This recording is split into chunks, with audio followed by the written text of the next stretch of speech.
Counselling for the courses B.Tech, B.App, B.Plan, B.CAT integrated MSc रो final allotment 18 अगस्त रे आसीबार थिला किंतु हमर शेड्यूल चेंज हैला पुनी 28 अगस्त को घुंचिला 28 अगस्त पर मध्ये आउ गोटे दिन घुंची आज 29 अगस्त शेष रे फाइनल अलॉटमेंट पाइबार ए लुचुकाली खेल भितर आमे फाइनल अलॉटमेंट पाई जाइछे एणुकरी फाइनल अलॉटमेंट परी एक गुरुत्वपूर्ण वीडियो रे एवं एक लाइव वीडियो रे जो दीटा पिला प्रति राउंड रे देखाई से मानकर कौन अपग्रेड होईछि ना नाही पुणी थरे मनोसेनापति आपण मान सहित लाइव वीडियो रे मो चैनल को लाइक शेयर सब्सक्राइब करे पे मोर विशेष अनुरोध। डियर फ्रेंड्स मु तो दुईटी पिलार लाइव वीडियो रे देखौथिले आगुरु प्रथम पिलार मु वर्तमान देखौछि तार रैंक थिला 7,19,639 देखा तार जेनराल पुओ पिला स्टेट गवर्नमेंट स्कूल कोटा थिला मु देखई वर्तमान तार सीट अलॉटमेंट लेटर एठी हमर न्यू देखौछि वर्तमान हम देखिया तार silicon university computer science and engineering mock first second तीनटा का राउंड रे सेकंड एवं थर्ड प्रति राउंड रे तार silicon university computer science and engineering आस्थिला तार से भुवनेश्वर पढ़िया चाहूला जो चॉइस फिलिंग देइथली रैंक नहीं भल मन चाहूँगी भुवनेश्वर बर्तमान मु तार सीट अलॉटमेंट फाइनल अलॉटमेंटा बर्तमान देखुची जेहेतु लाइव वीडियो मु करुच्ची एटा download provisional allotment letter incomplete देखौछि पिला माने बर्तमान आमे ताकू डाउनलोड करबा और देखिबा तार फाइनल अलॉटमेंट रे कोन परिवर्तन होईछि ना नाही ना किछि परिवर्तन हेनी जेहेतु तार रैंक एत भल नाला तार से तार 20 number choice 20 number choice Silicon University Bhubaneswar से कंप्यूटर साइंस से पाई तार अपग्रेड होनी जोटा कि ऊपर OUTR मेकानिकल तापर इलेक्ट्रिकल तापर इलेक्ट्रोनिक्स तापर IT तापर कंप्यूटर साइंस थेला से जहाँ silicon is a good college और पिलाटीर टिके आर्थिक अवस्था एत भल नाला प्राइवेट कॉलेज से टिके जहाँ मन भर दुख नले आ कि ना बर्तमान मु डाउनलोड सीट अलॉटमेंट लेटरटा डाउनलोड करदेले मोर से स्टेपटा कंप्लीट हो बर्तमान मु क्लिक करी डाउनलोड सीट अलॉटमेंट लेटर उपर ये आपण मैंने देखुवे से पिलार रैंक थिला 7,19,639 किंतु सीटर मेकानिकल जाए से जापारानी स्टेट गवर्नमेंट स्कूल कोटा थिला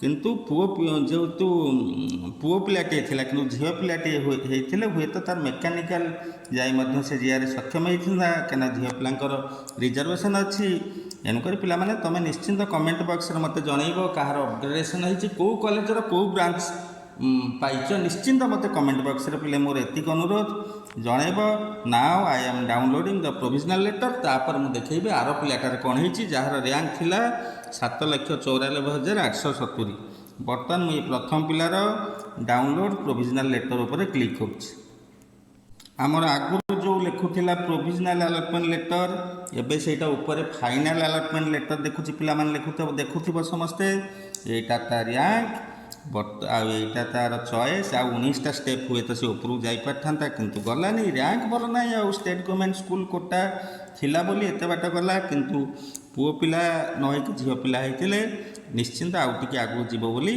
मु भावुछि बर्तमान सेकेंड पिलार मु देखैबी तार कौन अपग्रेडेसन होईछि ना नहीं तार शेड्यूल कास्ट रिजर्वेशन अच्छी पुओ पिला और स्टेट गवर्नमेंट स्कूल कोटा मध्य थिला किंतु रैंक 8 लाख पाखापाखि 7,94,870 ए पिलाटी 42टा चॉइस फिलिंग देइथिला तार थर्ड राउंड रे IGIT computer science and engineering SSC course आसला बर्तमान देखा फाइनल राउंड रे तार कौन आछि मु बर्तमान क्लिक करुच्ची सीट अलॉटमेंट रिजल्ट जोटा न्यू देखौछि तार ऊपर क्लिक करुच्ची जेहेतु मु लाइव वीडियो देखौछि ए पिलार मध्य इनकम्प्लीट देखौछि बर्तमान मु डाउनलोड करी पिला माने समस्त फाइनल अलॉटमेंट को डाउनलोड करिवो कारण कॉलेज रे रिपोर्टिंग बेले सेटा हला 1 नंबर डॉक्यूमेंट सेटा कॉलेज भितर को जीवा पई जानो पासपोर्ट एणुक फाइनल अलॉटमेंट लेटर समस्त डाउनलोड करिवो आगुरी जदि डाउनलोड करना सेटा किछ दरकार नहीं फाइनल अलॉटमेंट मस्ट डाउनलोड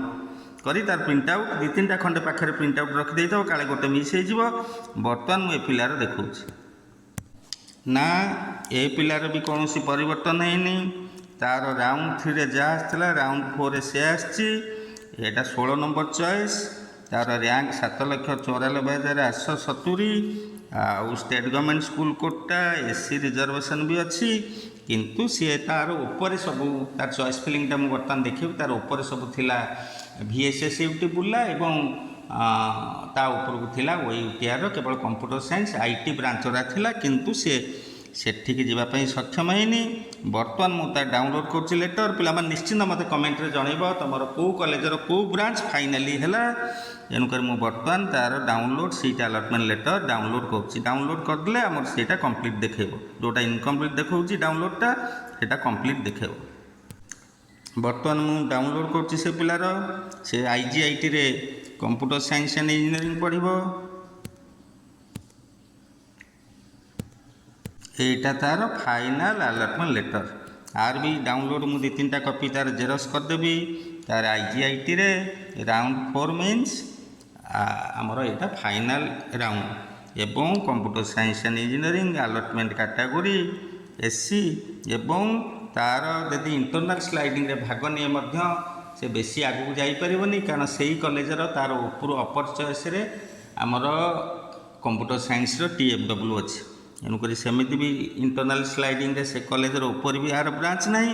ପିଲାମାନେ ଆଉ ଥରେ ମୁଁ କହୁଛି, ନିଶ୍ଚିନ୍ତ ମୋତେ ଜଣାଇବ ତୁମମାନଙ୍କର କାହାର ଅପଗ୍ରେଡେସନ୍ ହେଇଛି ବା କେଉଁ କଲେଜର କେଉଁ ବ୍ରାଞ୍ଚ ପାଇଛ। ଆଟଲିଷ୍ଟ ଏ ଗୁରୁତ୍ୱପୂର୍ଣ୍ଣ ସମୟରେ ମୋର ଏତିକି ଅନୁରୋଧ, ନିଶ୍ଚୟ ଜଣାଇବାକୁ ଭୁଲିବନି। এইটা প্রথম পিলার যে জেনারেল পিলা লা সে জাণ তার 20 নম্বর চয়েস, তার চয়েস ফিলিংর 20 নম্বর পাইলা।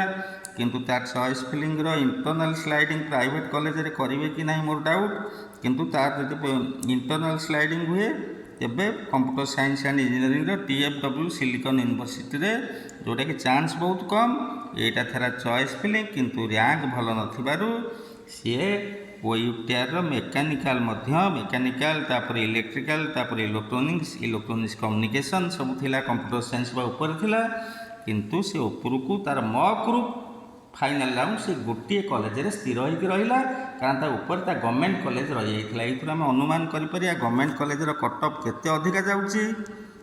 ଯେଉଁ ଦ୍ୱିତୀୟ ପିଲାର ମୁଁ ଦେଖାଉଥିଲି, ଏଇଟା ତାର ଚଏସ୍ ଫିଲିଂ, ଯେଉଁଟାକି ସିଏ ପାଇଛି computer science and engineering SSC। ସିଏ 16 নম্বর চয়েসটা পাইছে।